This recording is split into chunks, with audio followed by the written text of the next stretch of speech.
Hi, comic fans, and welcome to another live episode of Off the Rack. I'm Sal. And I'm Tiffany. This is a comic book show here on YouTube or on Spotify and other places where podcasts are listened to if you're listening to this audio version after the fact. But this is a show where we take books in the past week, comic books, that is, and then we recap and review them, tell you what we thought about them, and then recommend comics that are coming out this week, that is to say, Tuesday and Wednesday, that we think you should check out.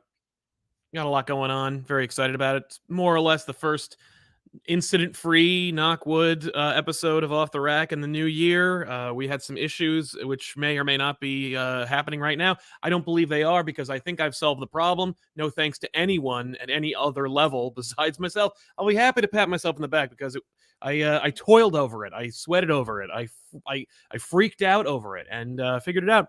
Looks like you can't use StreamYard and 2 mics while also using Firefox as a browser. That's weird. Yep, but Microsoft Edge, totally fine. Chrome, preferred. But I don't want to completely bog down the RAM. This machine is only used for streaming, and I don't want to also like overload it with Chrome because, of course, every tab is a whole new browser, and it's a thing. So, but Chrome is great. Chrome is look, it's not nice. Sponsored. Hashtag not sponsored. No, hashtag screw Google. But like, we're not sponsored by anyone. We are not. Except what? You guys. Oh, that's right. You are the sponsor of today's show. If you use Super Chats, ask a question or comment here on the show, and we will read it, and it will be like you sponsored today's show. Keep the corporations out of our business. That said, somebody commented, they were like, and then you had a big swig of Coke Zero. Yeah, that is not sponsored. No. Screw Coke right in their ear. They don't want us. They don't want us. They don't want you. I think I'm personally to blame for Tom King drinking Coke Zero.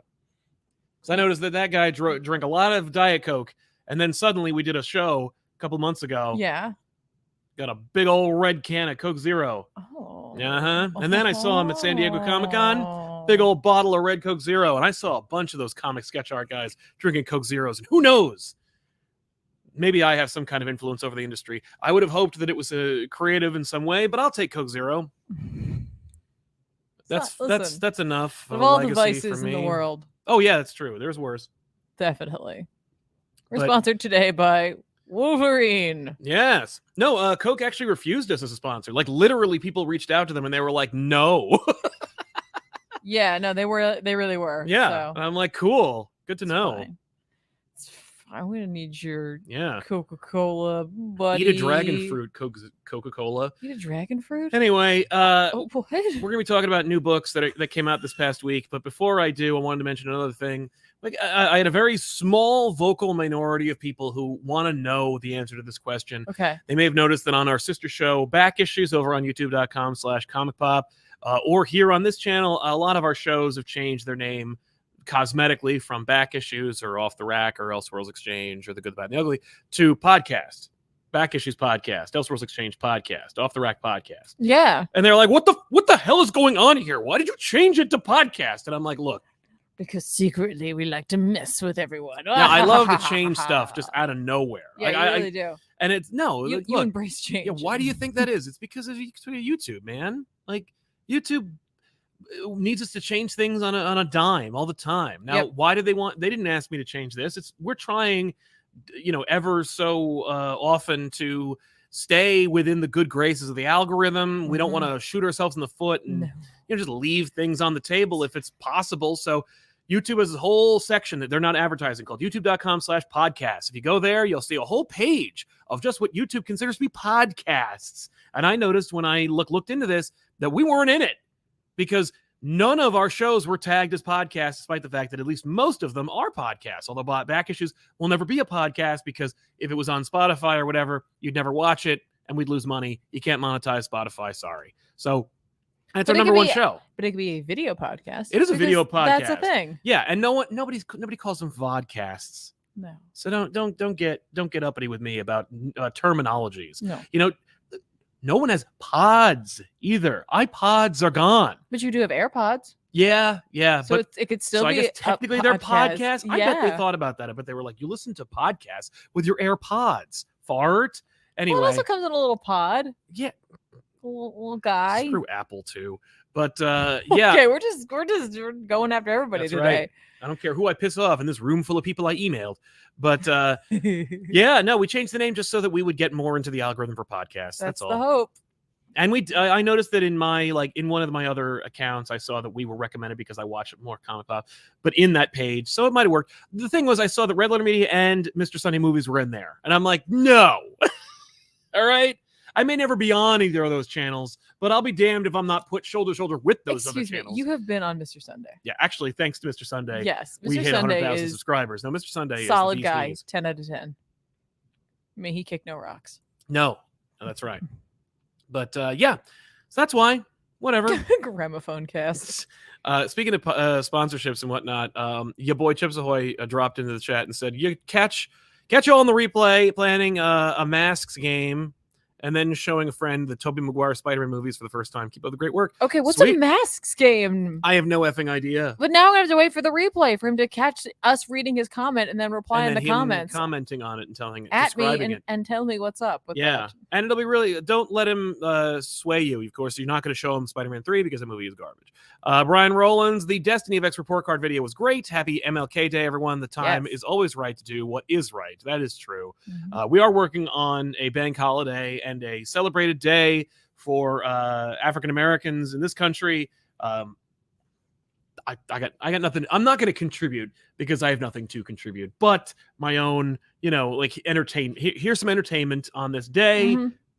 But I'm not going to quote him or anything. And I don't think either of us has any right to try to speak in any stronger words than Dr. Martin Luther King Jr. has. I'll let him speak for himself. Man is an incredible wordsmith. And, yes. If for some reason you are not aware of anything that he's ever written or any of his speeches, do yourself a favor. Yeah, go check it out. Exactly. Seriously. Ray Farr, Comic Pop Woo to you too, Ray. Woo. Heading to my new local comic shop tomorrow and look for King's Mr. Miracle based on your video. Yay. Also, what are Sal's most hated comic redundancies? Well, yeah, well, enjoy your new comic book store. Make sure to get yourself a pull list if you can. But also, Bat Family, any families outside of the Flash family, because I don't care. I'm not invested in the Flashes, so I'm 12, 15 Flashes. I don't care. And you're all fast, you say. But Spider-Man. Any Spider people.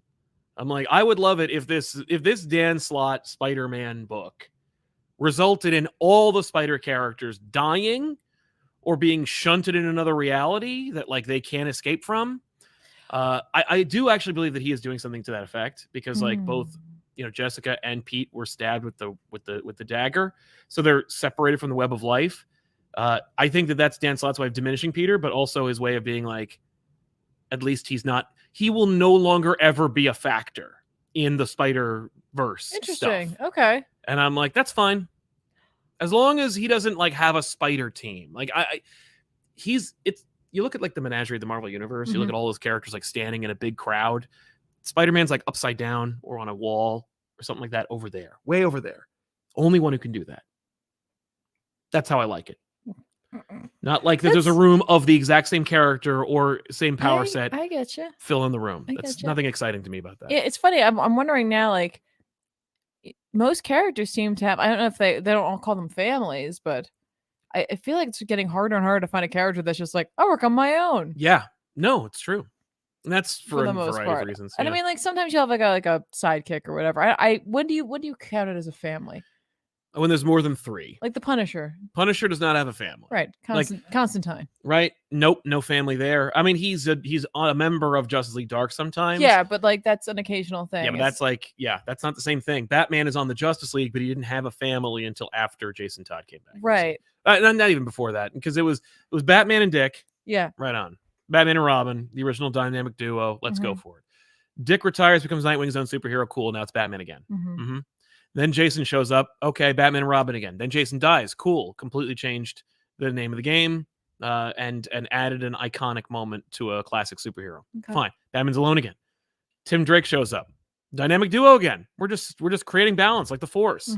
No problem. Okay. Then and somewhere along the line, Barbara Gordon became Batgirl, but almost always on the periphery. Yeah. I don't know if I ever liked Barbara Gordon being Batgirl, but because she didn't become Oracle because she was Batgirl. You know what I mean? She never needed to be Batgirl. I like the Batgirl design. I like Barbara Gordon as Batgirl in as much as well, as long as there's going to be 11 Bat people, Barbara might as well be one of them. Mm-hmm. But if I was in charge, like if I was Denny O'Neil in this particular case, and I was like, and they're like, hey, you're restarting Batman, I'd be like, Barbara will never be Batgirl again. Wow. Barbara will always be Barbara Gordon and then maybe Oracle, but that's all. I'm removing her from the mythology. Did you think it's interesting that both Batgirl and Batwoman like skipped the Robin phase? They sure did. They just went to Bat. They never became Robins, nor did they get their own Robins. Right. Batwoman also, she's over there on the periphery. She wasn't really even brought into the Bat family until much later, right? Like Rebirth, basically. So again, I don't really count her either. And then Cassandra came in. Interesting idea. And she came out of the whole No Man's Land fiasco, which is cool. And and then there's Stephanie, who was originally Spoiler. Yeah. And it's like, okay, that's fine. Spoiler over there. But again, getting a little crowded. She did a stint as a Robin. She had a stint as a Robin. I like her costume. It's just Tim's costume on a girl. No, it's got a little skirt. It eventually got a skirt. But it was just Tim's suit for a while. Which, by the way, Carrie. But Carrie doesn't count because she's in another reality. No, but I love Carrie. Carrie's great. Carrie's one of my favorite Robins. Easily. Top 2. Yeah, she's excellent. Yeah. I think it's Tim Carey. Like they're always jockeying for position of number 1 for me. But and then Dick right underneath that. Well, welcome to Off the Bat, where we just talk about Batman and why it disappoints me so much.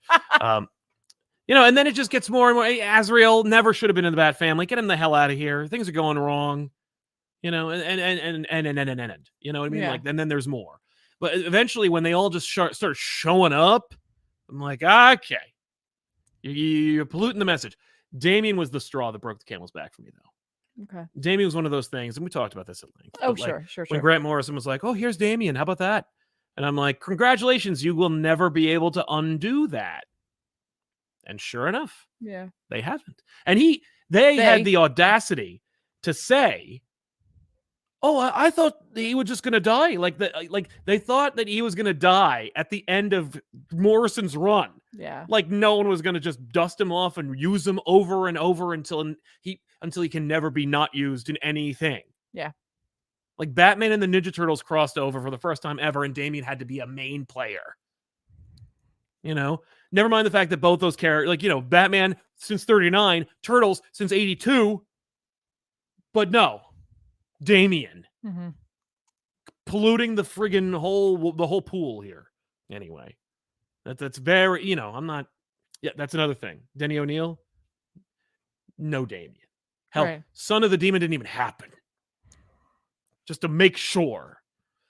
Anyway, Jose Rivera says, have either of you found Holy Grail items at cons? I once found DC Comics Presents 47 where Superman met He-Man in a 50-cent bin. It was rare luck. That's a really rare comic because, I've heard of that book, and that's really cool. Congratulations.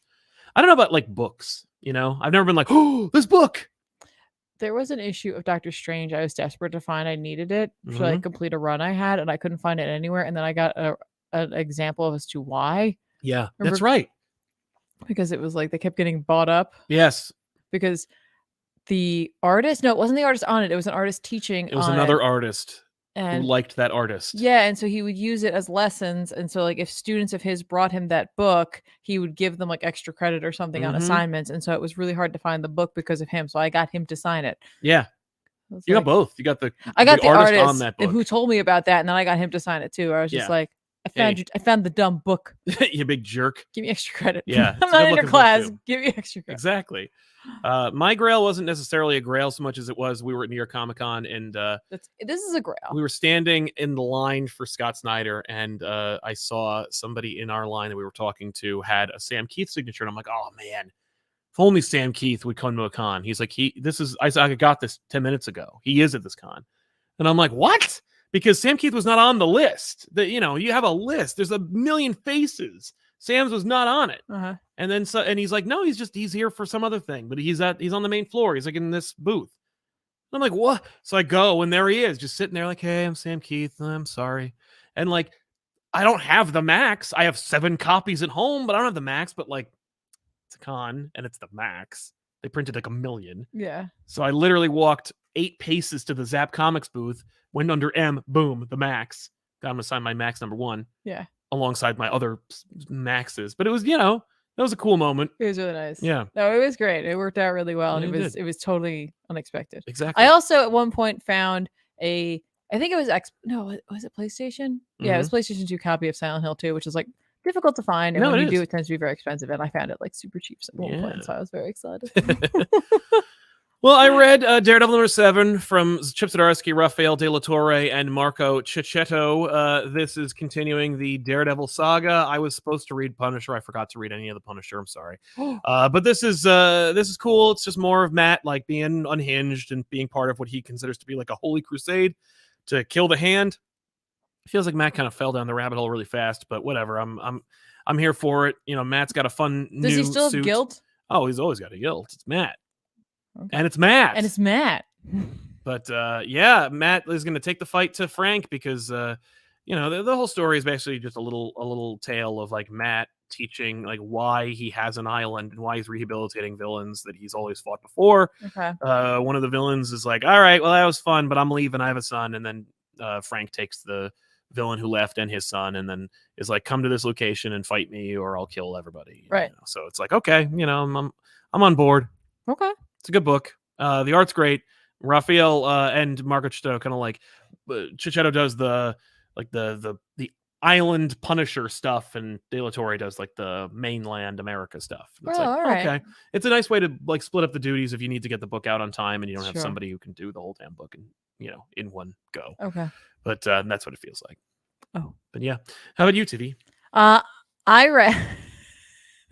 I read Moon Knight this week. Yay! Moon Knight number 19 came out written by Jed McKay with art by Federico Sabintini. Looks like he's fighting the Milkman. No, actually, or the pilot. No, well, you're getting closer. You're definitely getting closer. Not the Milkman. Not at all. This is just one of those like Jed McKay remembers characters that maybe you don't know, like me. Right. Like it's Commodore Donald Planet. Okay. I don't know who that is. Older character, has fought Moon Knight, was defeated by Moon Knight.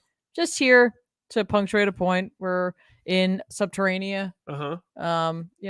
So it's a lot going on. Yeah. Just a bunch of like, really, this is a cool backdrop of like, maybe some stuff you haven't seen in a minute, from Marvel. It's like, cool, we're here, but that's not the point. The point of the book isn't that we're underground or we're fighting this obscure character or like, it's none of that, right? It's more or less the fact that it's like Zodiac is in a psychology meeting in prison with someone who used to roll with Mark before he was Moon Knight, and so they're having like a battle of words and wits and all of that. We're trying to get a little bit of a feel on Zodiac, and it's not good.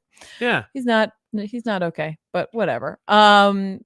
But we're talking about the fact that like Hunter's Moon is back. He's been resurrected because Khonshu can do that. But he's like, yeah. And Mark's like, it's cool. Like whatever. Like then the heart of it is Hunter Moon. Like whenever we come back, do you ever wonder why like there aren't other Moon Knights? Like if we can't die, why are the only two like fists of the Khonshu or Khonshu like people from the 20th century? Yeah, how come we don't? If we can't die, then how come there isn't like a hey, Sonny, I worship the moon. See, and I've been around since the 1920s. Exactly. And Mark's like, huh.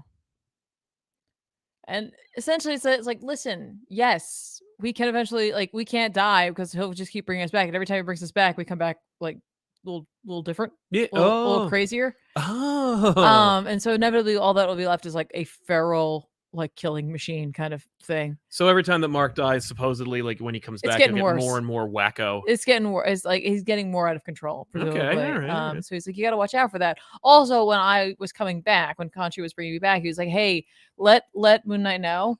The next because I'm in prison, the next time one of you two comes wants to be resurrected, I won't be able to do it. So we just raised the stakes in this book. Interesting. That's what this issue was all about. Like, hey, this is where we're going next. They can't come back. Things are a little more dangerous. Mark should have fear, but he seemingly knows no fear. Right. Because he's the man without fear. I mean, oh, crap. He's the moon without fear. He's the moon without fear.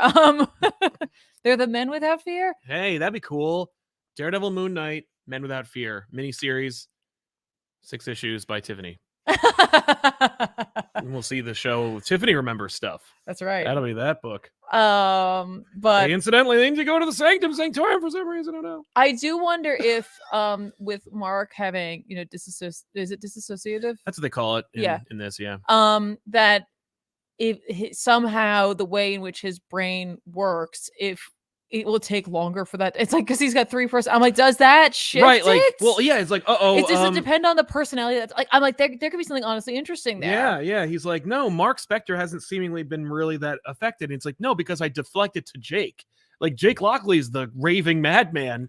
We just don't let him out sometimes. Yeah. So like that. Then that can cross a fine line between somebody like you don't want to take away from something that's an actual real thing that real people go through, but also you're dealing with someone who has a mystical tie. Right. So and it's a cartoon there character, is something. So it's okay to mess with I was like gonna say there is something. I like the idea of like that combination sometimes of like mystical supernatural with like maybe some scientific background. I don't always love it, but sometimes I'm like, oh yeah, that could be kind of fun. Right. So this is a good issue. Like I said, kind of just setting up where we're going next. Real stakes, fun background. Some really great moments in this. So good art. Yeah, I was gonna say because I noticed here the reason why I was like making sure to remind people about the art in the last episode or the episode before that was because I saw a lot of like lamentation from comic book artists who talk about how comic book critics don't focus on the art, and I find that's true, and I find that I do take it for granted. But I never think about it when we're doing like back issues, for example. I'm always like, oh man, or well, that's the difference between me, because I'm always just like, guys, well, look at these but we don't necessarily talk about it to the point where we're like, oh my god, like excuse me, De La Torre really like portrayed this in a good way or whatever. I would say occasionally we do. Batman Damn 100%. There's a deep dive into that art for sure. Oh yeah, no, and that's on back issues. I'm talking about on Off the Rack where we're just like, oh okay. Well, yeah, on back issues we do look at the art more. Yeah, often. no, on this show it's more just like the book was good, and then it's that's like fair. I do think that's funny though, because like I mentioned in the past 2 episodes of Off the Rack that it's always rough for writers at a con to display. Yeah, I mean, artists have such an easy time. Here's my work. Here's what I've made. I have made some prints. I'll do a commission for you, whatever. But then they're like, but no one will critique my work online. And I'm like, that's interesting. That's very interesting. Do you really want the critique? I think that that's the next question. I mean, if you like it, yeah. And I think thankfully, like I think that Chichetto, De La Torre, who did Moon Knight? Sabatini. Okay, that's different from their usual work. I think what was it? Oh no, Sabatini does all of it. No, Cappuccio does them normally. Yeah, but now, how Sabatini compared to Cappuccio? Sabatini, it's interesting because I don't know what Sabatini's work, if this is what their normal work looks like. It fits in fairly effortlessly with Cappuccio's work. Okay, they're clearly 2 different artists and they definitely have their different strengths. But like, it's not like I notice a like monumental, like earth-shattering shift where it's like a gut punch where it's like, well, okay, I get we needed someone to come in, or someone needed a break. Yeah. But like, damn, when you put this in a volume, it's gonna be rough. This isn't it's not as rough. Yeah. So it's hard to tell. Like, I'm like, I don't know if that's what Sabatini's work normally looks like, or if they're just really good at approximating someone else's, like going, all right, I want to pick up some of these, because there certainly is something to Cappuccio's art, the way in which they treat shadows. I think Sabatini does a lot more of the dynamic shadow fills or light. I don't know if it's the light or the shadow, whatever you want to say. Glass half empty, glass half full. Where he tries to create like these ethereal action sort of good moments. Yeah. But really dynamic stuff in this book. And honestly, if you're gonna have Moon Knight jumping around with the cape. Yep. You want to really if you have a hero that has a cape and they're gonna be you need a cape artist. And either that's a cape artist like Todd McFarlane or Greg Capullo. Or even who does Red Rain? Kelly Jones. Which maybe I don't always agree with. But you need someone who's gonna play with that cape. Norm Brayfogle. And either like do like crazy sort of like ridiculous amount of like folds and the cape's doing things that it cannot normally do. Yeah. Or you need someone who's going to use it dynamically within the panel, even if they're not going to do all those like crazy folds, or it's just like it's either creating blocks or like filling up negative space or just leading your eye elsewhere to the action itself. And I really feel like Cappuccio and Sabatini have been able to do that. Nice. So there's a little quick art. Let's not do that the whole episode because I just realized that actually added like 25 minutes to the show. Listen, you asked me about art. You unleashed the beast. That's true. Hey, did you read this? I didn't. Okay. I didn't remind you that it existed, so I apologize. You know what's really funny is I saw it promoted on Amazon, but I knew they had promoted the other one for way longer, so I didn't think twice about it that it had come out. Yeah, we're talking about Book of Evil. But I saw a page from the upcoming issue of Barnstormers, and I was like, shouldn't have fallen off that book. It's crazy. Tula Lotay. I add an extra syllable to her first name, and I never get the right vowel in the second name. Because you want to sing Tula Roo. I do not. Tula Lotay. Absolutely incredible. Oh yeah, no, she's great.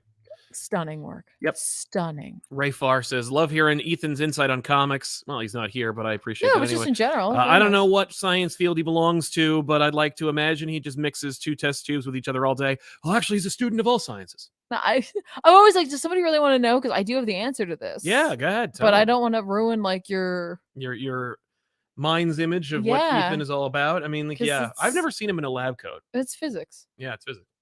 Ethan is a student of physics. That's true. Ray Farr says Sal's helping thousands lower their sugar intake. Yeah, but it might also be blocking other things. It's not always good for you. But Potassium to the Heart says going to have to catch the rewatch. Thought I'd ask, what's one comic you reread and enjoyed more the second time? Rorschach. I reread that book and was like, oh. Similarly, Danger Street. I was like, nah. Oh, you read it? Yeah, and I read the second issue of Danger Street. I'm like, oh, it's good. And I should have reread the first issue because I liked the second issue more than the first issue. But I was like, there are details I was missing because I was not too heavily invested in the first time. That's Tom King and Jorge Fornes, where I read Danger Street number 2. Did you read Danger Street number 2? No. Can I answer the question then? Please do. Don't make it go away. I'm just gonna say really quickly, Batman Damned. Batman Damned, right? Because I did enjoy it the first time. I enjoyed it even more the second time. Yeah. Because I picked up on so many more things. Right. That I did not pick up the first time through. So sometimes it's a book you can absolutely enjoy the first time through, but the second time there's just something clicks and you're just like, oh my gosh, I unlocked things. Batman Damned is one of those books where literally I embody that notion of I don't agree with what you say, but I'll defend to the death your right to say it. Where I'm like, it is a book that I didn't even really like. I know you didn't. But I'm so like vehemently upset by what DC did with it and how they whizzed it. And it's a book that I did actually enjoy. Yeah, you did enjoy it. Yeah. Because I know it's something totally different. I know it's off the rails and it's not everyone's cup of tea when it comes to Batman. But you know what? Like, I don't know. There's something that struck with me. No, but Danger Street, great book, great art. Fornes is born to draw this kind of story. Juggling a lot of characters, but these characters are all kind of going and seemingly you can really see not the strings, but more like the patterns, and you can see the direction that it's going in.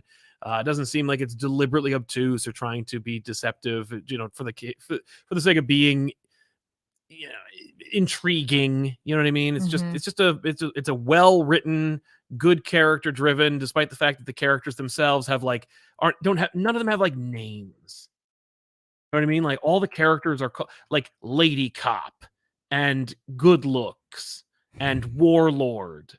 No one has a real name in this book, and yet they all seem to have genuine. There's also a scene you probably saw online, which shows Highfather meeting with Darkseid, and it's just like, okay, so you're just taking the script that you wrote and you're just putting scenes in there. That's fine with me. I'm sad that you got they robbed you. Yeah. I hope that James Gunn is more amenable to your New Gods movie. But it's a good book. It's it's well done. Just bravo. I have nothing really, it's like hard to talk about that kind of thing, which is not the case with things like Wildcats, number 3 from Steven Segovia and Matthew Rosenberg. Wildcats 3 came out and I was like, nah, I'm still like, nah. This is, firmly establishing the Wildcats as an entity in the DC universe, but it's taken 3 issues to kind of do that.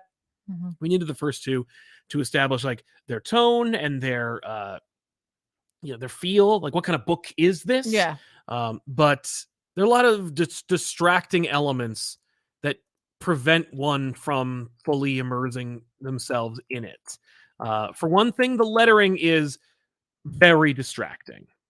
Ferran Delgado has lettered books I enjoy very much. And it's just a deliberate decision in this, Okay. where the font choice for everything is distracting. Okay. And for no reason. I've been complaining about the Joker's like jagged font in his dialogue for the last 10 years. Yes. That's a stylistic decision. It's, as George Lucas would say, stylistically designed to be that way. Mm-hmm. This is not. This is supposed to, like, it's trying to be like, hey, Zim Zao, yeah, 90s kind of, but not really. Like, don't think that too long because it's in 2023. You know what I mean? Right. But like, that's not. It's all cosmetic. Okay. Clearly, Rosenberg has a very deliberate direction he wants to take this universe, these characters in. Sure. But I'm afraid that the way in which it is being delivered will not afford him the time that he needs. Okay. And like, all I could think about while I'm watching the child, Caitlin Fairchild, who's a member of the team, who's like a 12-year-old, but when she uses her power, she becomes a fully grown adult and she's like super strong and stuff. And I'm like Shazam? Yeah, like Shazam, but it's like genetic, Okay. It's more like Prime. But all I could think of was just better ideas. Okay. Like, all I could think about was what they're going to do with the Wildcats in the next reboot. And that's unfortunate. Yeah. What is there is, I was at least more entertained by Grifter in this issue than I had been in the previous two. Grifter's also clearly the main character, which I'm not wild about. They love Grifter. I know, and they need to knock it off because Grifter is not interesting. Not enough. Because he can't carry his own book. Is he supposed to be like Wolverine? He doesn't act like it. He is kind of like a Wolverine. Yeah, he's like Wolverine. He meets Gambit.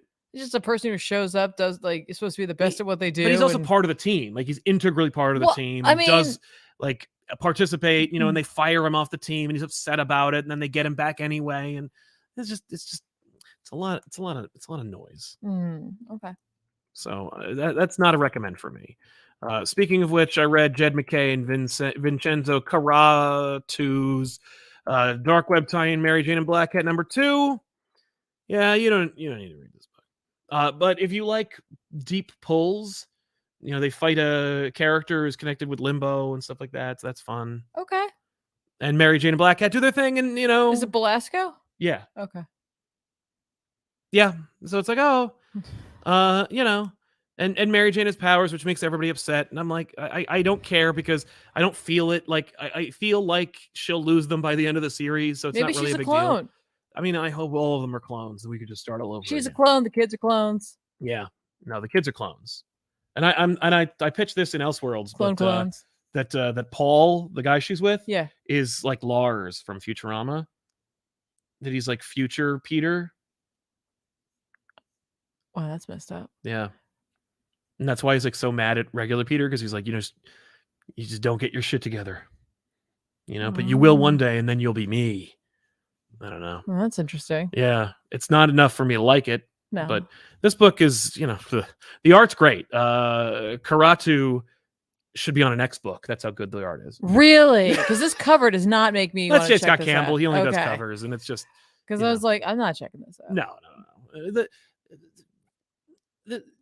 I'm very aware of like logo placement because we have a show where we have thumbnails where I need to put like the comic book logo on them. Yeah. This is a mess. The Dark Web, Mary Jane, Black Cat, all three fonts. You want to know why? Because they don't care. Yeah. Because that is not what's selling this book. No, it's the art. It's those two ladies. Yeah, on the of course. front. Like, you know who that is. Right. But if you're interested in this book at all, you know who those characters are already. Immediately. Yeah, exactly. This is not like, hey, new reader, yeah, jump in. No, and you would not be welcome if you did. So yeah, but it's a pass. Someone just said your sweater looks comfy, and I agree, it does look comfy. It is comfy. You may have actually seen Ben wearing a sweater that looks exactly like this on our Christmas episode of Back Issues. That's because he is, and then he found this one that was a little bigger, and he's like, "Hey, you want that?" And I'm like, "Yes." So now we both have matching sweaters. Cat Lair will defend for treats. Hi. Hey. Loving the game streams. How was Midnight Yay. Suns? I'm actually really enjoying it. I'm enjoying it way more than I thought I was going to. I do wish that we didn't have to have some of the characters who are less magically inclined on the team, but I get it. But I'm actually really digging the gameplay style, like the actual combat system. Way more enjoyable than I thought it was going to be. I like me a good turn-based RPG. Haven't played one in forever, but I do like it. But I wasn't sure how this was going to go, especially when they added in this whole like random card selection kind of thing. I've played like Hearthstone and Magic the Gathering, games like that. But to combine the two, I was like, how will that possibly work? And it honestly works better than anticipated. When you get something like random, but you're able to like piece together the strategy, you feel really accomplished by the end. Like you feel a strong sense of accomplishment by the end. Yeah. Well, make sure to watch. We're doing that on, what is it, Tuesdays and Wednesdays on twitch.tv/ComicPop, or follow us at youtube.com at ComicPop Plays, where we're going to be launching Tiffany's stream from The Last of Us Remaster. So check that out on Tuesday. Yay. What else did you read? Oh, great question. What else? Find questions, sir. I read X-Men this week. Yeah, I missed it. I'm sorry. That's okay. X-Men 18, written by Jerry Duggan with art by CF Via. This is like, hey, there's 2 Lauras. Yeah, how are we going to deal with that? Do we? Is that what this is? Or they just have a nothing is dealt with it. Oh, okay, cool. The dealing with it is going to be, they're going to leave them. And when one of them dies, presumably they'll like dump the other one's memories into they're not going to resurrect that one. Oh, okay. I'm like, so it's a race against time to see who inherits their life. Mm-hmm. That's a weird. But there's also like some question about like, is she cool? Right, or did she go insane because she's like 1,000 years old or something? Is she something? Did they do something to her? Like, what's right? Like, how did they get her out so easily? And it's like, you call that easy? And it's like, Star Wars, they did that. Yeah, they still track the Millennium Falcon. Right. Like Beast, of course, has questions about that. Beast is go to hell. Beast is given a hard time in this by like Emma and Jean. So Good. I'm like, okay, I think it's we coming are. He's going to Orcus. I mean, you're so convinced he's going to Orcus. Well, it's the only other place he could go. Yeah, but he hates Orcus. Yeah. I don't know. Something's happening there. But between what's going on in X-Force, like it's just a couple panels in this, and then what's going on in Wolverine, in which Wolverine, he killed Wolverine, and then like he like hid his resurrection, or like he changed his resurrection, so he's like kind of like feral Wolverine, like. Beast. How would anyone get away with? How could he get away with that with psychics on the team? Because Beast, I don't know. So lame, right? Anyway, but this issue brings in the Exterminators. Okay, they have to run into them because that's where Laura is. Like Laura from the Vault wants to run into young Laura. Yeah, so they have to go there, and presumably they're like, "Why are they fighting vampires? We'll see Exterminators." And like, they mentioned something about Dazzler having a concert, and because of that, I'm like, "Did you just?" No, you're not ruining anything. Give away the last issue. You're not ruining anything for me here. No.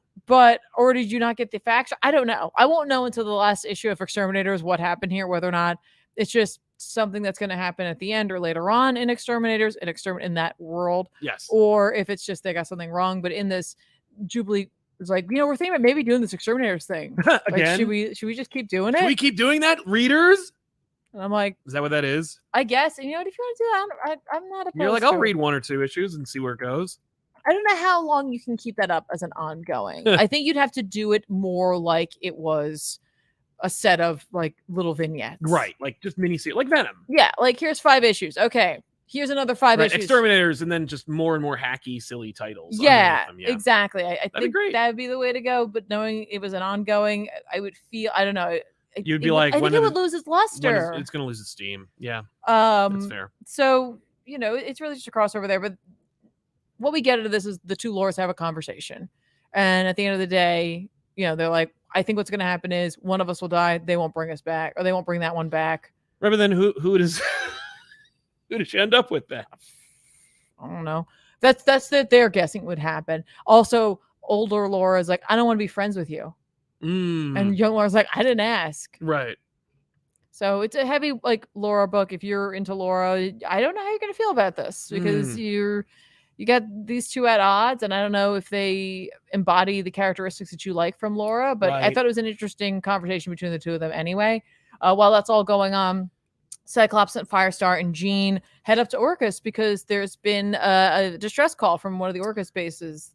They lost like some sort of pressurization, and some of the guys are floating in space, and they save them. Okay, that's cool. Good for them. And Beast is like, that was a mistake, and that was stupid. Shut up, Beast. That's what we do. And Jean Grey is like, but those guys that we saved will never forget that it was mutants who saved them. That's right. That's the whole reason the X-Men exist. I'm like, and that's really what she says. She's like, this is what we do, people. Yeah. Like, we help as many as we can every day. Mm-hmm. I'm like, Beast, what are you even doing in this book?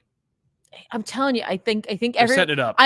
I'm getting the sensation, which is a nice sensation to have, that many of the X-writers are on the same page that Ben Percy's on, that like, Beast is out of control. Right. Something's going to need to be done about that. And I'm like, listen, I don't need an event. I don't need any of that. We can do something very quiet. Yeah. That just deals with Beast. Right. Please make that happen. I think X-Men Civil War is on its way. I don't know. I don't know. But like Ben Percy has 2 books in which he can do that in, because he's writing the Wolverine book and he's writing X-Force. That's so true. like, yeah, Beast versus Wolverine. I think he's writing a couple of other things too. Yeah, but I'm just saying, like, it can happen. I think there are a lot of us out there who are waiting for the day, the reckoning for Beast. Yes. Which whatever comes Beast's of it. reckoning is a thing coming.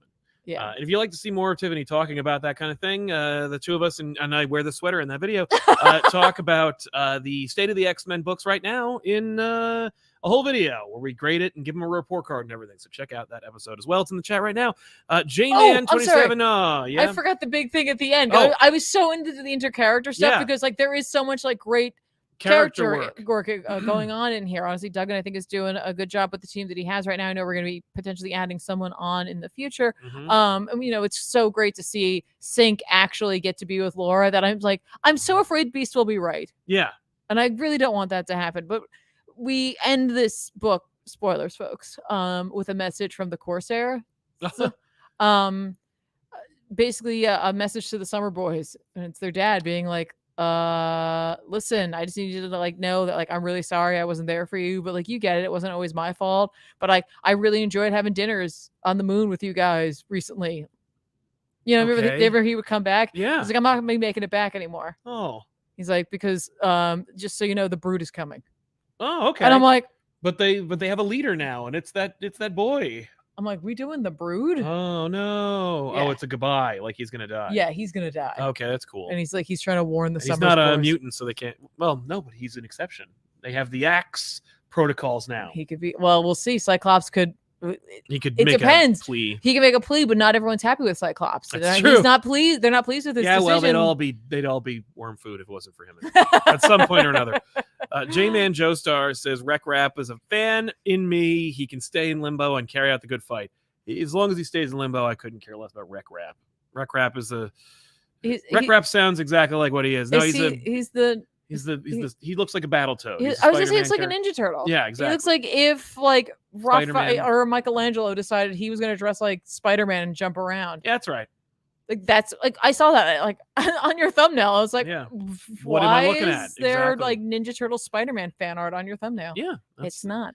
No, I mean it is, but like you know, it's its own thing. I'm glad that some people like him. Arconios Evatori, my guess about the Masks game is there's a tabletop RPG called Masks: A New Generation, which is inspired by Teen Titans, etc. Great game. Okay, is that okay? For like a second, I thought you were pitching a game, and I was like, that sounds great. Right, I'm down, but no, yeah, okay, cool. Adam Thenhouse, oh hey, great to pop out of the fridge and catch my favorite live channel on the tubes. Keep them lights on. Thanks a lot, Adam, and thanks for checking out our little promo video we did over on the socials. Frank, have you ever read X-Men Grand Design? I think you'd really dig it, and it could make a really fun back issues. I love what you do and keep up the great work. I leafed through it. I'm not a fan, but I do appreciate the great work that they did. Alan Fraser, I've been wondering for weeks now why the SourceFed poster. I remember that YouTube channel. We're a YouTube channel, and that's an inspiration for this channel, so I put it up. Why the Batman Spawn poster? You know, it's You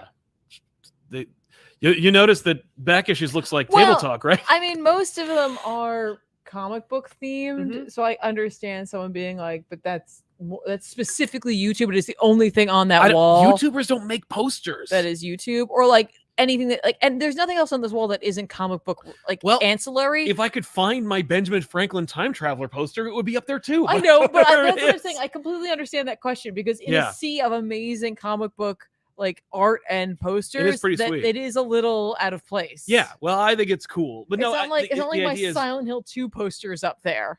It's over there. I know, but it's not behind us. They Well, can't it could see that. be. They I mean, I'll can't put it up. see that over there. But yeah, no, I wanted to create like an amalgam of our interests, lowercase amalgam. But yeah, no, I just dig SourceFed, and my like if Mr. Sunday had a poster, I'd buy it and put it up. You know, there are only a handful of YouTube channels that I like enough to want to, cite them as inspiration.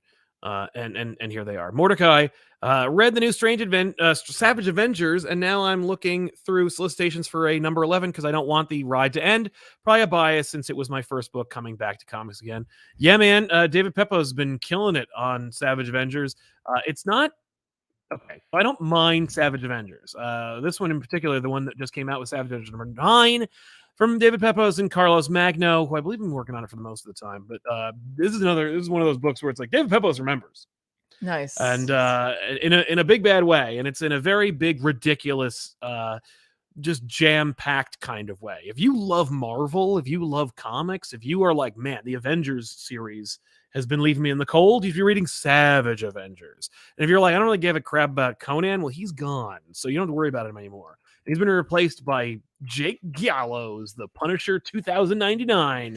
And just he's like closing plot threads or reigniting ideas that were never really played off in the 2099 of the 90s, but this is the 2099 of the 90s. And we're watching like a future Miles Morales becomes a Deathlock and like tries to assassinate Conan and then eventually joins the team. And then they end up in 2099 and they fight like Doom, and it's a ride.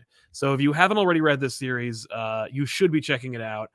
You don't need to know much to get on board, but he's using characters that people like discount or don't really think about, like Weapon H. And, it's funny because I was, Daredevil number 7, Elektra Daredevil's not really in it. She's in it a little bit, but she's not Daredevil in this one. So if you want Elektra Daredevil, she's in the Savage Avengers book. Okay. But it is, you feel like there's decompression a lot in comics. This one is not terribly decompressed. It's like a lot that goes on in this book. Cloak and Dagger are in this book. Like it's a lot of stuff is crammed into every issue. So it's definitely worth the price of admission. It's gonna be really weird in like 10 years. People are like, remember that random time in which Conan showed up in Marvel books for? Yeah, I was rereading the No Road Home when he was like more or less introduced to Marvel again. Yeah. And I was like, this is a weird one. Jose Rivera, speaking of random character meetings, I ran into James Robinson, creator meetings. James Robinson at my first New York Comic Con. He wasn't scheduled, just walking around. We talked and took a pic. That's great. Wow. So cool, man. I love it. Yeah, that's what happened. Those are some of the best meetings. Yeah, exactly. When it's just chill like that. That happened to us with, what's his name? The guy who drew Batman Damned. Oh, Bermejo. Yeah, Bermejo. The Fodder Box Kid got off work early and was able to catch you guys live. Just got the first volume of Symbiote Spider-Man by Peter David. Looking forward to reading it. Oh, I look forward to reading it. It's good.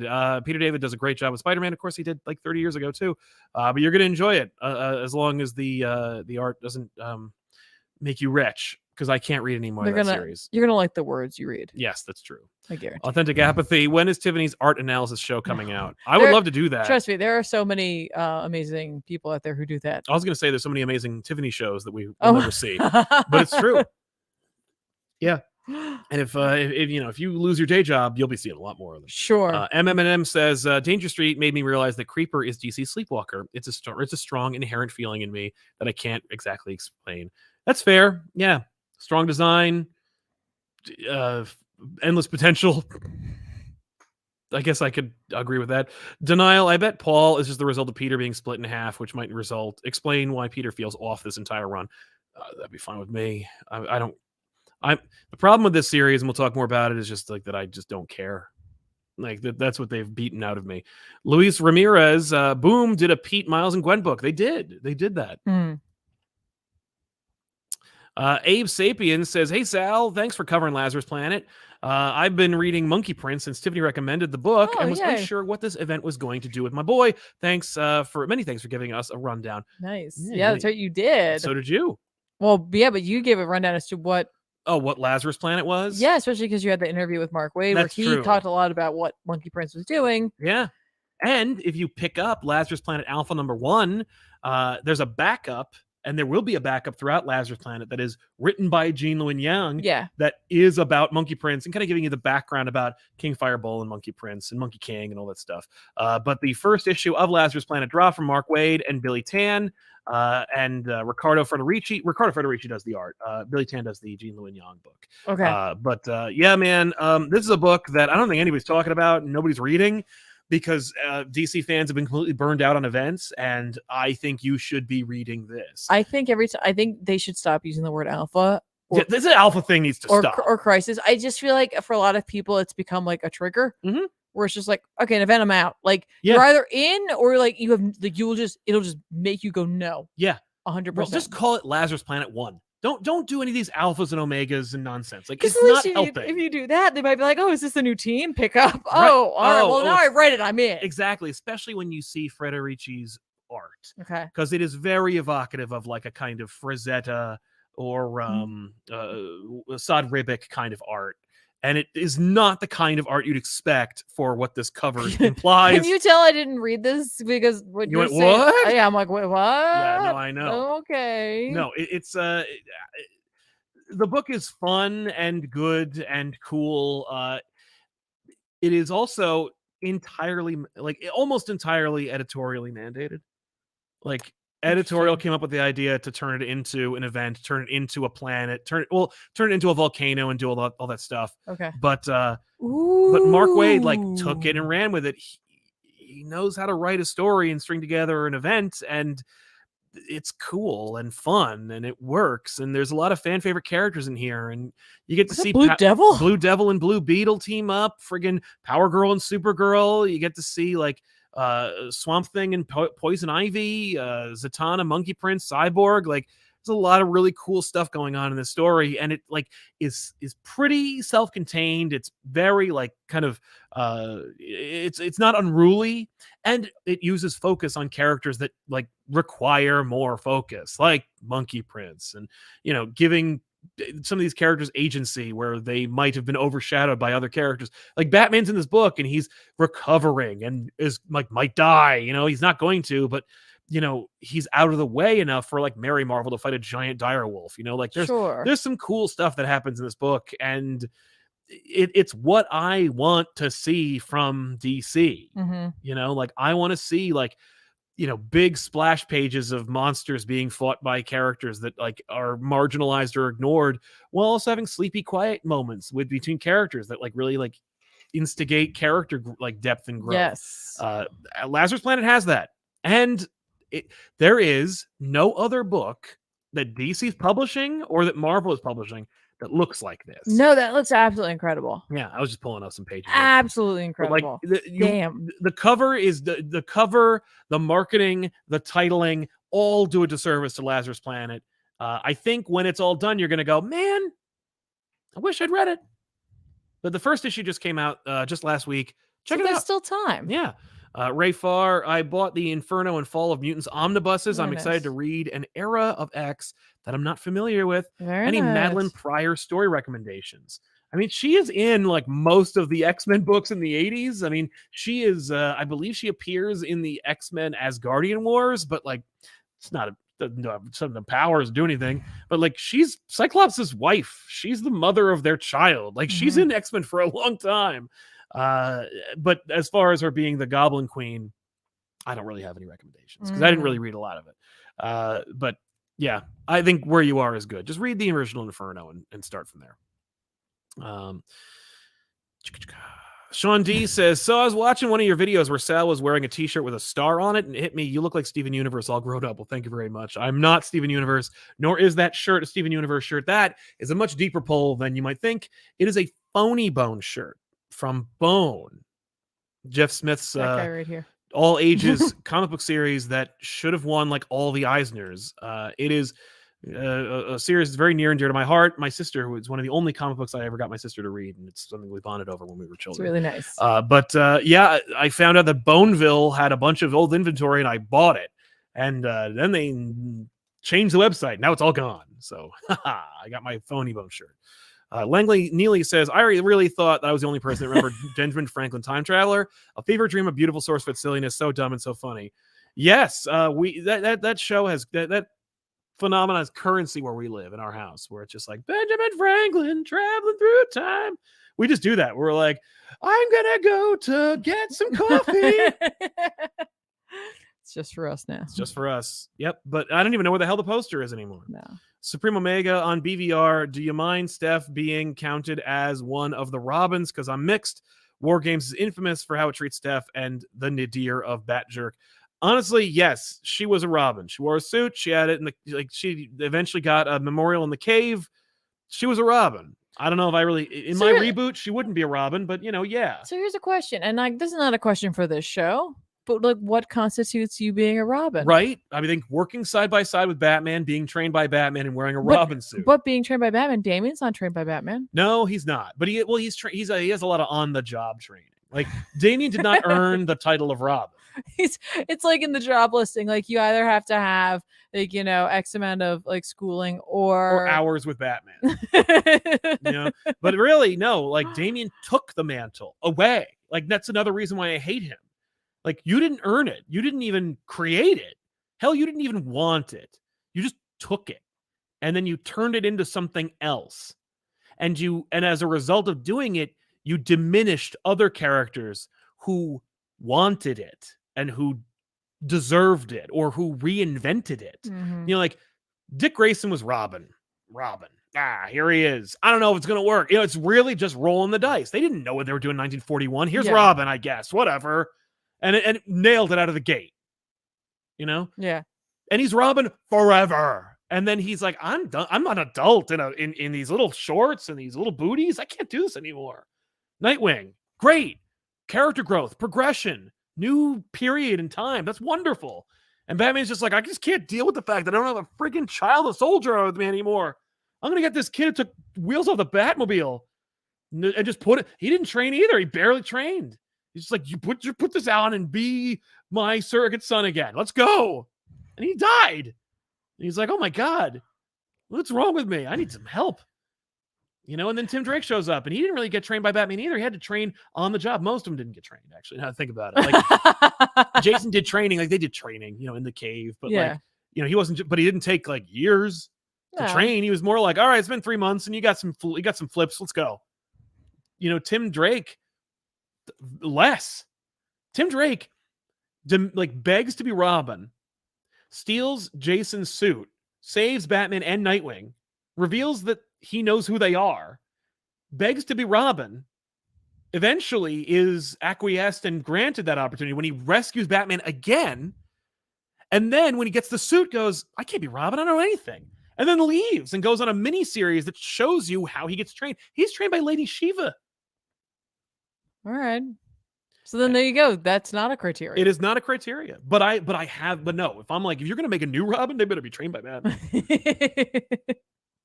Storm King. Hey, Tiff, since you enjoy horror, have you ever seen Fright Night or read the new comics from the original author? Feels like world building to me. I have not. No. I have to be honest with you. I'm not going to lie. I'm not going to pretend like I saw something just to keep up appearances, but I should see Fright Night. I've heard of it.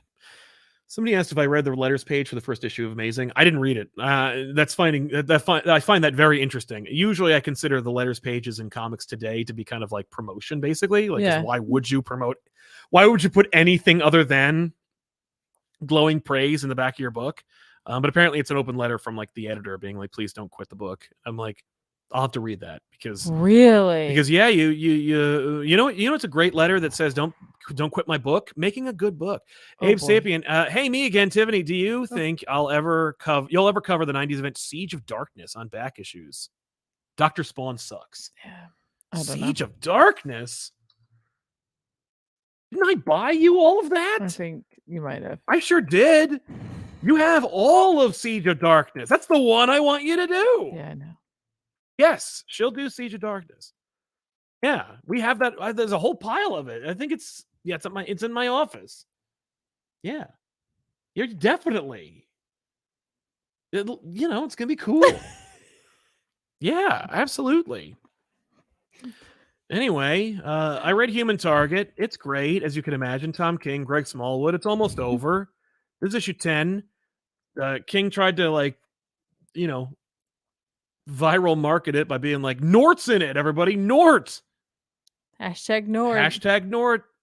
I'm like, nobody cares. But it's well written and it's got beautiful, breathtaking art. And I read issue 11 and it's just as perfect. So you got to read the whole damn series. We made a joke about Nort because we were doing our Justice League Last Ride episode. Yeah. And we made the joke about Nortcoin. Nortcoin. Like Dogecoin. Yep. And it was so weird that we made the Nortcoin joke. And then Yes. King was like, I'm doing Nort. And I'm like, well, Nortcoin. But yeah, no, this is great. It's, you know, just Chance works with Nort to get like unsealed documents from the Lantern Corps and then bust this case wide open. Gotta bust it open. Now, doink, doink. Did I know the ending of this book by issue 1? Yeah. Okay. And you would too. Okay. Oh. Because Tiffany found out who Kaiser Soze was within the first 10 minutes of the movie. So you would immediately know who it was. It's so much pressure. It's not, you know, it's not rocket science. Sometimes, listen, I just grew up watching a lot of like old detective things with my mom. Yeah. You had a thing for those. Right, exactly. And I read Predator 6 from Ed Brisson and Kev Walker. Is this the last one? Forgivably ends the series. It's fine. You know, it's just like the whole thing. Predator. Oh, and he's in there.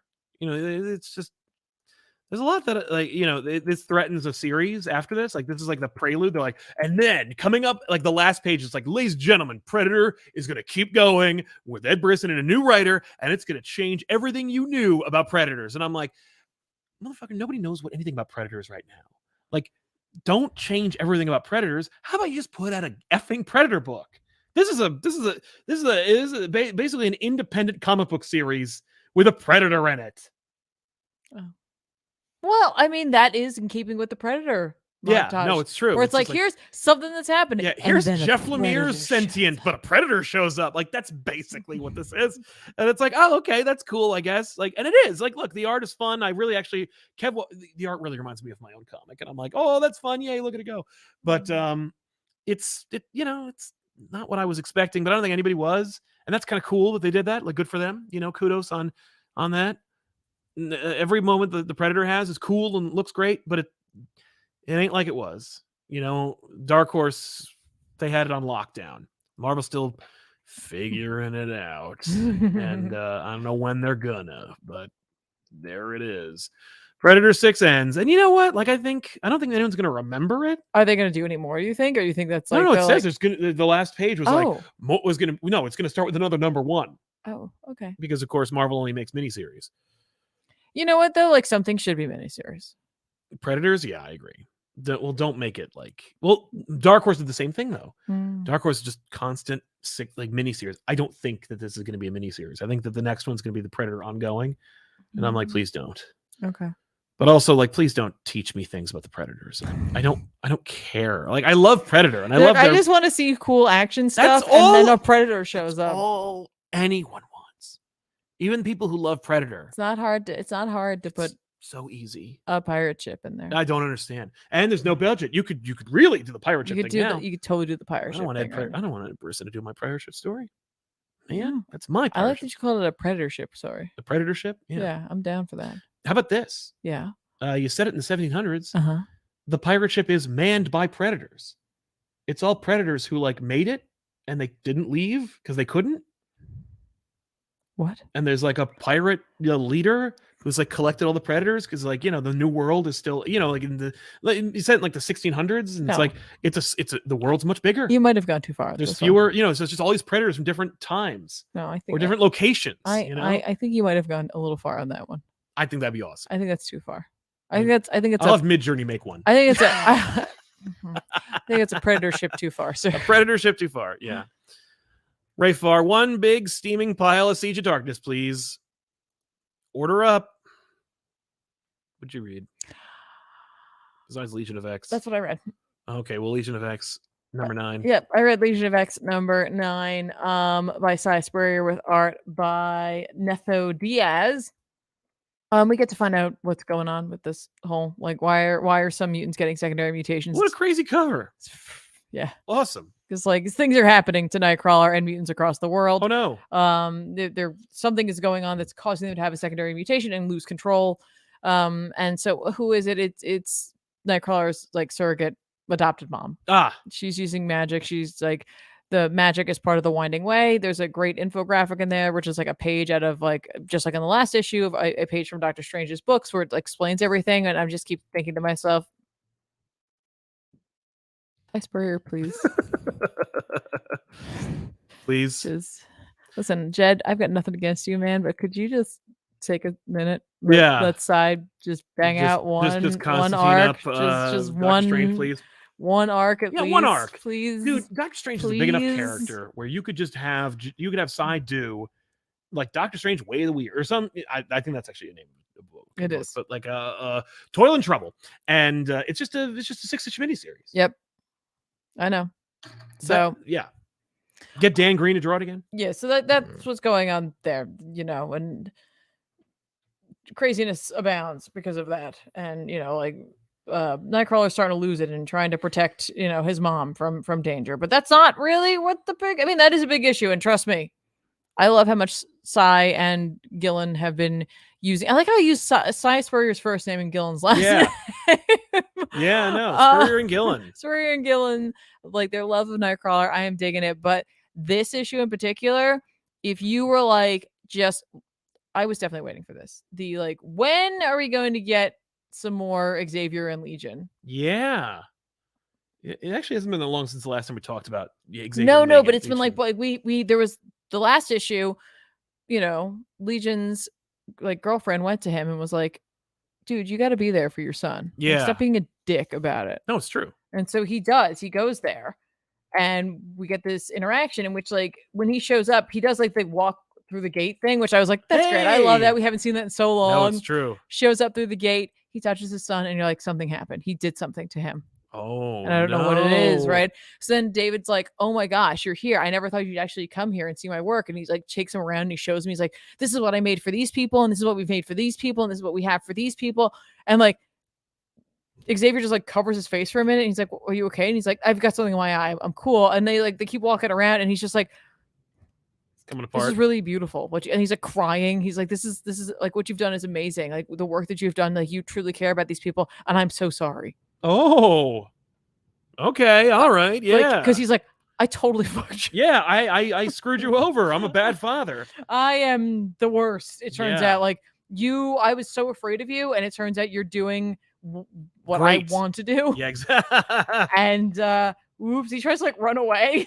He's like, no, don't look at me. Look away. I'm hideous. And then David's like, what's wrong with me? What did you do to me? Because he feels like he's getting weaker or heavier. Yeah. And then Mother Right just shows up and is like, we got to make the deal, man. You got to make the deal with me. Oh. You got to do it. Mm-hmm.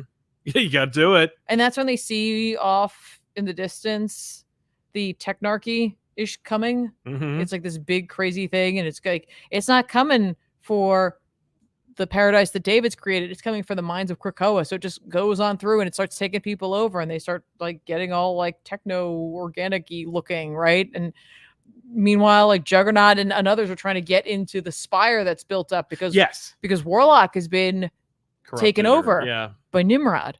Oh, right. Who's clearly trying to make it a Tower of Babel so that the Phalanx come for them. Oh, like a beacon. Yes. Oh, crap.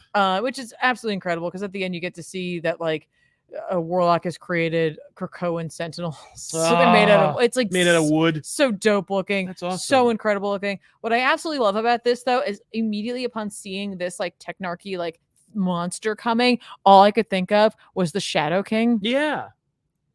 From at least I know he's also from the comics, but it's the image I have in my head from the cartoon. Yeah. That's what it looks like. Just this mouth coming to feed. Yeah. That's awesome. I cannot wait for the fallout from this Xavier David thing. Cause Xavier's tell me how to fix this. Right. Not David. He's how do I save my people? He just keeps yelling about how he can save his people. Okay. I don't know. I am so here for this. I love Cy Spurrier's capabilities of crafting an intricate plot where it's you really do need to be paying attention to fully comprehend what's going on, and his ability to lay seeds early on and then have them sprout when you least expect it, but also be able to have these moments of incredible character said in very few words. Like at times he can be like he can really go for it, and there's a lot going on there. Yeah. But he can really capture character moments Just in a couple of in a really truncated way that That's nice. really keeps the flow. Because this is an action-packed issue, Mm-hmm. but he's still able to let Xavier and Legion have this moment, and let Xavier go like, "Am I the jerk? Yeah. Is it me? No. Yeah. Is Taylor Swift right? Am I the problem?" That's Xavier's song right there. So I absolutely love this issue. Art wise, I'm digging this art. I think it fits. Yeah. For Spurrier's story. Yep. A lot of colors. A lot of colors. It's it is feels like an older book. It does feel like an older book. It is comic booky, but it's maybe not. But not in like a not like in Spider-Man where they go to like the prototype world and they do this really crappy halftone attempt. Well, be like, we're doing comic books, and right? We used to be really bad at coloring. Like, no, this feels like a lost issue from like the X-Men books that like people love and remember. Yeah, I know. I definitely feel that. I would say, and I don't want this to come off as anything but a compliment because I do mean it as such. But what I'm gonna say may not sound like it. But Diaz, like it. Okay, so a lot of the X books early on have this beautiful, polished, shiny, new, glamorous feel to them, right? Yeah. And this book has a more like less, it's imperfect. Yeah. And not in a bad way, in a very deliberate sort of way. And I appreciate it because that to me is very much in keeping with this book. Legion of X is the like, hey, we're over here and we are definitely a part of Krakoa and we are doing things related to what's going on and stuff that we do. Some folk are paying attention to. So it's not that we're on the fringe and that we're not actually part of everything, but we are like the team that essentially made themselves and was like, we're gonna police this and we're gonna do this and we're gonna make our own little part over here and we're trying to make things better, but like we're not really getting the support of the rest of Krakoa. No. And I love that the art matches that feeling where it still looks good, but like it's just like it's not so engineered, right? There's something there, and I really appreciate it a lot. I love this book. If you're not reading it, seriously, go back, start with Way of the X. Yes, Way of X, catch up to Legion. It's a lot. There's just a lot of character in here. And again, if you like Nightcrawler, if you're interested in all and what's going on with Legion, David, it's excellent. And there are a couple of characters in here maybe you'll meet for the first time, but trust me, they're handled really well. Juggernaut's in this. Yes. Good stuff. Nice. Good stuff. Algie Try, it's never too late in the show to sponsor ComicPop. Hell yeah. Thanks, Algie. Well, thank you very much. Also, we got a recommendation.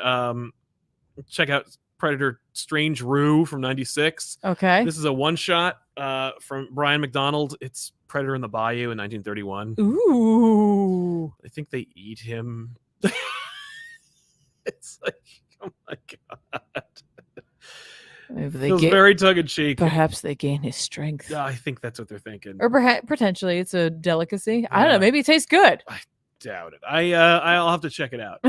It'll be hard to find. Eating Predator? No. But I will read this book. Thank you for the recommendation. So Amazing Spider-Man 17 from Zeb Wells and Ed McGuinness. We talked about this at length, but I'm reviewing it. We read it. I read it anyway. It's it's another chapter in the Dark Web saga. It's not really exactly the same thing as just reading an issue of Spider-Man, especially in the ongoing stories. It's funny because Marvel, I find that Marvel is just so shameless and obvious in their attempt to kind of hedge their bets and save their try to save as much as they can, because I do believe that Zeb Wells was a risk to put on Amazing Spider-Man because Donny Cates wanted to write Amazing Spider-Man, thankfully that didn't work out because Cates needed to take time off, but they had people who wanted to write this book and they literally could ask anybody. Hickman was not doing X-Men anymore. Hickman could write Spider-Man. We could ask anybody. Right. But they did the kind of tryouts during Beyond and they gave it to Zeb Wells. And but I also think that they were he's a risk. His was the only X book of that time period that got canceled. Yes. So what are we going to do? And so they put out that Spider-Man book with a known quantity of Dan Slott. And I think that was their, well, okay. Yeah. And from that time, from that slew of books. You're right. But I think that they were well, and if it doesn't work out, we have this other Spider book over here, and that'll like support us for the time being because it's going to be a mini series. And he's got a Spider-Verse story. We know Spider-Verse usually helps, like, it boosts sales a little bit better, so it'll justify itself in its own way. I think that once that story's over, Spider-Man will not be a title anymore. I think that'll just evaporate. But I think they're already trying to get past Dark Web. I think Dark Web has not worked the way they want. They have the sales data already. Like, I've heard things about. I think people are mad. I've heard things about Lazarus Planet and how it's selling, and I'm like, how do you know that already? Because the prelude to Lazarus Planet, and it's like, I could imagine they know how bad or how good Dark Web is selling, and I can basically tell by the article from like December on Marvel.com. They're like, ladies and gentlemen, in issue 20, big things are happening, and I'm like, this is the big thing. You have an event right now. You're connected to X-Men. And they're like, yeah, but don't forget in 3 more issues, right, you will care. So when I spoke to him, Wells, yes, about Dark Web, yeah, that he knew that people wanted to know the answers to the questions he set out from the get-go, and he was like, you're gonna have to wait, right? Which I think is lame. Well, it's, like, what's funny about that is that, like, I don't know, but again, I'm not like a writer. I'm not. It's true. And I'm not to be insulting, but it's like, I don't weave stories for a living. I don't do that, and I don't read Spider-Man all the time. Right. But I am the kind of person who sometimes I'm in it for the long. You do like a mystery. I like a mystery. Yeah, this is not a mystery. No, the mystery is how this is getting, made. Fart. Yeah. But no, for real. Like, the problem, and I talked about this at length on the other show, which you can check out. It's 10,000 views, not bad. Nice. Yours too. What? We hit 10K on the thanks, Tiffany guys. episode. But and it folks, we should be at 20, but whatever. Hey, watch it again. Oh. But we talked about how I have an issue with the like, what did Peter Parker do? Hell of a teaser. When you're promoting the book, like before it comes out, what did Peter Parker do? Great teaser. And if that started with issue 1, I think people would be on board. Yep. The problem is, 1, what did Peter Parker do is, and people are using this term very much derisively today, a mystery box. You're like, what did Peter Parker do? No, we put it on the shelf right over there. And that'll be just there. Now we're going to cut 6 months later, 3 weeks later. I think we should start our stories where they begin, instead of not just when they get interesting. But the problem is, we're going to go back in Amazing Spider-Man 20 and 21 and be like, this is what Peter Parker did to get us to these 17 issues that no one likes. Like, we're going to go back to a period that might be more interesting, that will explain why you wasted your money for the last 17 issues. Like, because that's how it feels. Like, because it's not like we're going to go back in time with a character who goes back in time, and it's not like Wave Rider is going to come back into, and I picked a DC character, but Wave Rider is one of those characters that goes back in time, looks at things that happen and go, well, bye. Maybe Kang will show up. Yeah, Kang will go synergy. Back. Right, exactly. And he'll look back and be like, that's what Peter Parker did. Neat. And like, it's not, my point is, it's not like he's going to undo it so that the next 17 issues are more interesting. It's instead just going to fill in gaps that were deliberately removed for the sake of making it a mystery. Yes. Okay. And I'm not interested in the status quo that it creates. If it's one thing if like the status quo were so fundamentally different and interesting. Like, Peter Parker is leading the Avengers, and the Avengers are like 3 other spider people from another universe. And you know what I mean? Like, it was so radically weird. And you're like, where did this come from? But no, it's just the status quo is Peter Parker's a schlub and nobody likes him, like people popularly remember, but has never really actually happened. Like everybody wants to like idealize well, when Peter Parker loses, Spider-Man wins, or vice versa. And it's like, that is so reductive and diminishing of a character. Like, if I knew that every time that I was successful in business, but like my personal life would take a dive, and that was just how I worked as a person, I would unalive myself. Because like, my life should not be so predictive and easy and like, like set my watch to it that like, I better not try because other, you know what I mean? Like, I'm just saying like, that's how it feels. Like, it's just like, so here we are in this unappealing, uninteresting period in Spider-Man's history. But now we're going to cut back and show you a time that people wanted to see, because when the last arc ended, it was like Peter and Mary Jane are together and sky's the limit. And then we're back to nothing. And we're going to see that again. Like, you're going to remind people what they would have wanted to have. Yeah, no, I listen. Again, I'm not arguing. I'm not a Spider-Man fan. Well, I don't blame you. I don't blame you anymore. I mean, like, I'm not. I don't blame anybody. He's not like, this would be like if we were talking about Doctor Strange, or right? Like he's got a big movie that very should make $1 billion, but he's dead. Yeah. Listen, but I did read Hellions. Yeah. And you liked it. And he's a good writer. He is a good that's what I'm saying. Like, so like that cannot be overstated. He is a good writer, and he's done great things, and he's actually a pretty good at like laying the groundwork for interesting things. Here's like I until the secret is revealed, I can't say you can't judge it. I can't judge it. I cannot judge it.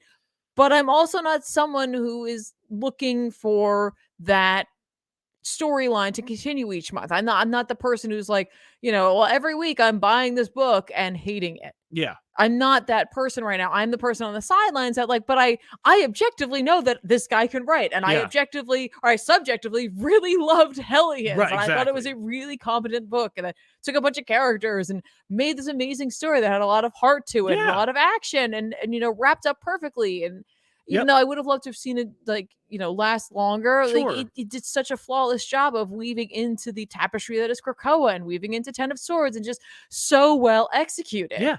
So like for me, objectively standing here, and I'm like, well, I mean, we have to at least see where this is going, because I feel like it has to be going somewhere. Yeah. But that's an objective opinion. I'm not subjectively in there with you guys. Right, but it's not going. But the problem is it's going backwards, because like there's nothing forwards that we're building towards. Yeah. The only thing we're building towards is a reveal of something that happened in the past. So we're like, once we get that reveal, then we will have a fully rounded picture of why the status quo was such for the last 20 issues. Yeah. But that doesn't lead us into the new bold era of Spider-Man. All I do know is that by May, he's still wearing that ugly costume, because Free Comic Book Day solicitations are like, he's still wearing that big ugly costume. And so it's like, well, clearly no reveal of those issues is going to change things so fundamentally that he needs to change that costume. You know what I mean? Like that, and I can like draw ideas and suggestions because I live and breathe and I have experience, and I know. No, I but at the same time, it's just like I appreciate it.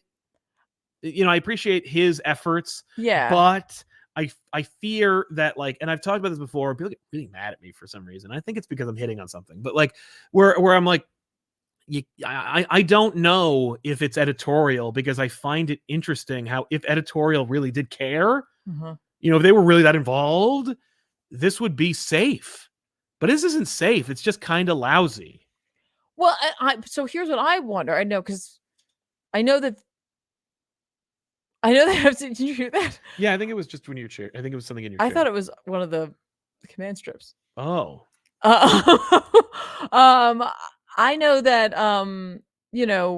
they are a business, and so they want to make sure you're buying this book. Right. But I mean, if it really wasn't going all that well, they'd be like, it's gonna be over. They did. I mean, they fired King. They fired Batman. People have fired writers before. So I do wonder if maybe there is someone at editorial is that like, this is something pretty okay. We just have to get there. Right. But like, if it's that okay, first of all, it should be dynamite. Like, editorial should be like, I am flipping out about how good this is. I will say this. I think for Zeb to have any sort of saving face from this for fans who are not on board right now, this has to be next level. Whatever this reveal is has to be absolutely next level. And maybe it is. And I hope it is. I hope it is. It can't be, because we know how it ends. Like, we know where he ends up, and he's not fundamentally altered. He's not like, you know what I mean? Here's the thing. I hope it is. Yeah. I hope it's like something that no one saw coming. That would be great, but only only if it's narratively satisfying and it's earned. It's not just like, whoa, Peter grew with 3 immortal limbs again. Like, I don't know. I'm just like, it's not great. Okay. And that's an understatement. Maybe it's Peter Palmer. He's already in Spider-Man. No, I know. I know. Yeah. Maybe that's why he had to wait. Right? What did Peter Parker do? Nothing. But Peter Palmer, he blew his stuff up. Maybe that's who Paul is. I don't think so. It'd be amazing. He's like, I had to wait because I had to wait for Dan Slott's book to come out. Right. I don't think that's I think Dan Slott wrote that book over a weekend. It was just like that. They draw all the Spider-Man. I'm just saying. I am hopeful. I'm hopeful for everybody involved, honestly, because if Zeb accomplishes something that, like, honestly, that people are like, wow, okay, maybe it wasn't worth as long as we waited, but this is a pretty satisfactory. Yeah, it's a pretty cool reveal. Yeah. That's good for them. It's good for the people who were involved with it. It's good for him. Yeah. It's just good all around. I'm really hopeful. No, success is good for all. I'm very hopeful for all of you. No, yeah, thank you. Anthony Bergamini says, Tiffany, thank you for getting me back into X-Men. Oh, you're welcome. Oh, that's nice. And Mickey Veach says, can't believe Superior Spider-Man was 10 years ago. Feels like it just happened. I agree. It's weird. The big ones, the impactful ones, they stay with you. Well, and I say that, like, with comics, I think it's harder to recall when like a year goes by, since it's typically only 12 issues, and sometimes it's not, sometimes it's less. Something gets held up. It's like 4 volumes, so it's it just feels like 12 issues. Like, when you think about it, like, it's only 12 issues in a year that you're going to get of a story, and I'm like, I guess that's why, like, writers really, you know, sometimes they double ship. I think Spider-Man's double shipped, so it's actually more like 24. Okay, but well, even still. Yeah. Fine. Radium Theater Productions, Red Hellions, thanks to Tiffany, and have faith in Amazing Spider-Man. Well, good luck. I hope you enjoy it. Like, telling you, if you read Hellions, you're like, you're rooting for him. You're like, come on, Zeb. Right? That said, I'm reading Amazing Spider-Man thanks to Sal, and he's hating. No, he's not. But thanks for your support anyway. Danvy900, well, Slott is working overdrive on Twitter today, defending Peter being single without kids, where he's apparently all good in the 616. He's just copying and pasting responses. Spider-Man's not good and is a drag. I mean, that's one opinion. Look, Dan Slott has his own opinions about who Peter Parker is. He's always had them, and I'm not going to argue with him at this point anymore. Listen, I don't think this is a great idea at all, what I'm about to say. And I honestly want to hear what your opinion is. It's just something that popped into my head, and now it's going to come out of my mouth. So just understand that this is with zero thought behind this, what I'm about to say. I feel like right now, almost most folk overall are not 100% thrilled with the status of Peter Parker. Right, yeah, most folk are not thrilled with where it is right now. I feel like they need to come up with some way to just stop doing Spider-Man for right now. Yes. You can't. Well, they did that during the Beyond era where they stuck him in a hospital bed and they had Ben take over. I mean, like, just no more Spider-Man. Stop for right now. It's the #1 selling book. Listen, I understand that. I didn't say it was a good idea. I'm just saying, right? Retire the character for like a little bit, or like have Miles take over the book. Fine, like just for a bit, and then inevitably when he comes back, it's with a clean palate. Yeah. And a full heart. That's true. Yeah, no. Instead of what did Peter Parker do, it's where did Peter Parker go? And then it's Miles takes over Amazing Spider-Man for like a year. And by the way, where did Peter Parker go if he's gone for like a year and he comes back? Like, you don't have to answer that question anytime soon. No, hell, you don't have to answer that question in its own book. Like, you literally could be like, well, here you go. You could do the 52 of freaking Spider-Man and be like, here's where he's been. Yeah, Spider-Man 1 year later, and it's just Miles does the book for a while. Or Spider-Man 1 year later, Peter Parker's back in the main book, but Miles took over during the year missing. Right. That'd be neat. I'd read that. I mean, like, and what I'm saying by that is really, it just feels like, because there's been so much turmoil and chaos surrounding this title. And I know it doesn't make any business sense. So I want you to know, I fully understand. There's not a whole lot of scarcity is a business tactic. It can be. It can be. But yeah, it's a risky move, is what you're saying. So, like, it's a risky move to just remove him from the board entirely, to give people a chance to go, like, I miss Peter Parker. Yes, but the thing is, I mean, like, Marvel's no stranger to it. They marginalized and made, like, the X-Men go away. The Fantastic Four were gone.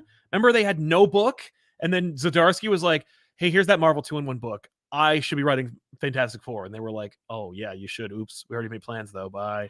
Right. But additionally, I do listen. I do think Miles should have his time, 100%. I mean, he has, but Miles' book is going. But I would say in that instance, though, that's a dangerous role for him to fill, only because you'll have people who are like, "This is not what I wanted," and I'm mad about them. But they already did that with Ben, so it's like we have a sample size of that. Like we've already tested it of who's going to be upset about that. Because I Miles is his own man. Yep. You know, and he shouldn't feel like he's just there to fill in the shoes of Peter Parker. No, but that's why that's why you don't cancel the Miles book. I'm saying don't, but push Miles as like try him out. Yeah. But don't push him as like the replacement Spider-Man. Right. No, it's not like you will love Miles now because Peter's gone. Although, arguably, that's why I liked Miles in the Ultimate Universe. Yes, there was a different situation, and everything that world built to that moment, and it was earned. Yeah. So, yeah. Anyway, let's recommend some comics that come out this week. Let's do that. Nightwing is hitting 100 issues. Wow. I know. That's dope. I mean, it's the Taylor run started in issue like 60 or something. I know. I know he's been writing it, but I'm very pleased with the with the direction. You're gonna love it. We'll talk more about it, but I've read this issue. It's great. World's Finest number 11 comes out. I didn't read that one, but I will by the time we do the next episode, and I'm really looking forward to that. World's Finest number 11. Punisher number 9. I will hopefully have caught up by then because I really enjoyed what I've read. I think up to issue 4, maybe 5. Mm-hmm. Yeah, at least 5.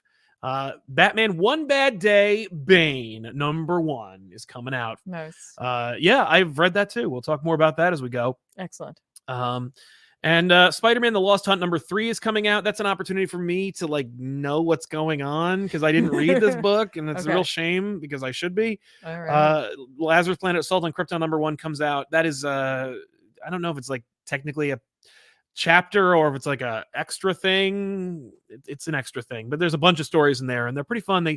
It's Underworld Unleashed. Watch a bunch of characters get powers. Okay. Maybe they won't even keep them after the book's over, but whatever. But watch Mercy be cool. Mercy's a robot person, should be fun. I think that's it for it also looks like Monkey Prince number 10 is going to be a tie-in to Lazarus Planet based on its cover. Yeah. Like look at that. It's got a Lazarus Planet logo. Little Lazarus Planet thing right up there. Yeah. I think that's it, but I will keep an eye out. Yeah, you'll keep an eye out as I'm scrolling through this time around. Immortal X-Men number 10. This is Kieran Gillen writing X-Men. This cover is stunning. Yeah. I don't even know.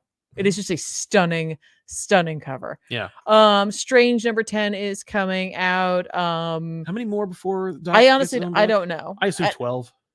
Probably. That sounds about right. I don't know. But yeah, we're kind of on a countdown here to Jed McKay's Doctor Strange series that will be coming out. Yep. So we'll see where this goes. Like I don't think it's going to be like, and then Clea dies. I don't think that's what's going to happen. No, but she'll probably go away. Or maybe not. I don't know. I mean, I hope not, because like you've spent 12 issues or 10 issues at this point, like building her up as a character again after like what, a 30-year hiatus. Yes. But you saw there's a preview of the first issue of the new Doctor Strange run. Mm-hmm. I hope that Alex Ross is the new cover artist on the series. I haven't seen it actually. Yeah, you did. Was that it? It's on the preview thing. Oh. Yeah, it's a recreation of that cover. We literally had a conversation about something like this recently. You'll maybe see it in an episode of Back Issues. I don't know. You will. It's so good. Yeah. God. But yeah, so that's coming at some point. Mm-hmm. Deadpool. I could look in here. I'm just not going to. No. Deadpool number 3 is coming out. I'm just Alessa Wong. I'm kind of enjoying this. I didn't know, but after the first issue, if I was really feeling the vibe. But you know what? I'm gonna see where this is going. I saw a cover that's coming out in like another couple of weeks of like Carnage blasting out of Deadpool's face. And I'm like, that's fun. What a cool idea. Right.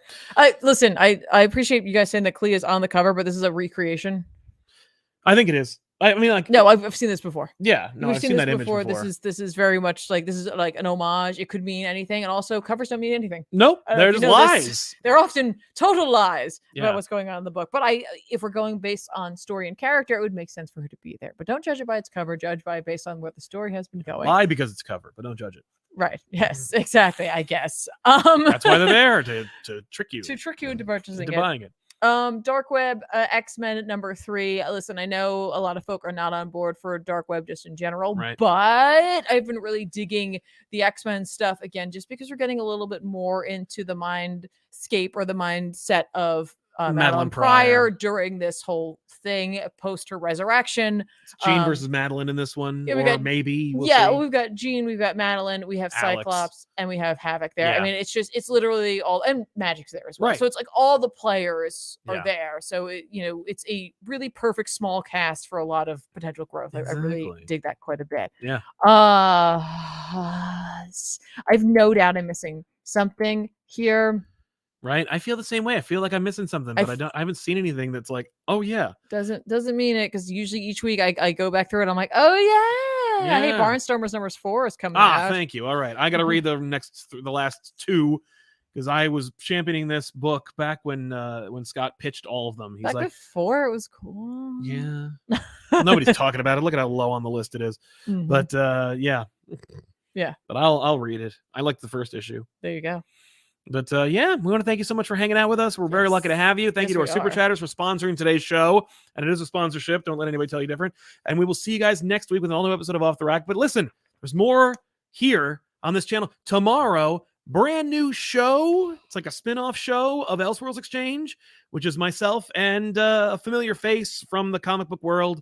Every month, we will be getting together to chat about comics and toys and random crap. So keep an eye out for that. That show will be launching untitled. So watch that episode and let us know what you think the show should be called when it drops, because we're taking solicitations right now. But yeah, we'll see you guys next time with more here on ComicPop Returns. Don't forget to like the video, subscribe to our channel, and we'll see you guys next time.